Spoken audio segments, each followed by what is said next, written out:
Welcome to Kenton's videos. Enjoy the video. You start by opening the Quora app and signing in if needed. Once logged in, tap your profile photo in the top right to access your account menu.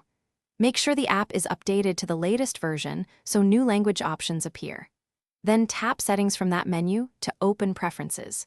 You do this now because language preferences live inside Settings. Changing them later without this step will be impossible.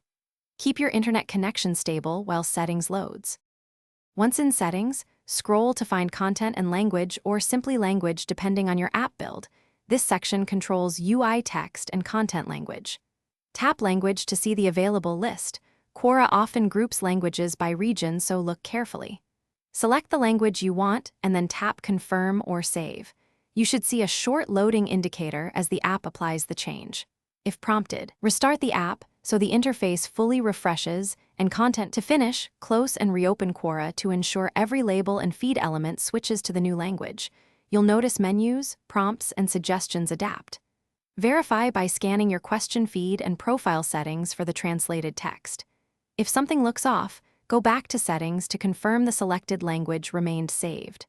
Troubleshooting tip: if the language doesn't apply, clear the app cache or reinstall the app. That often resolves stale resource issues and forces the updated language pack to download. Thanks for watching. Consider subscribing if we helped you.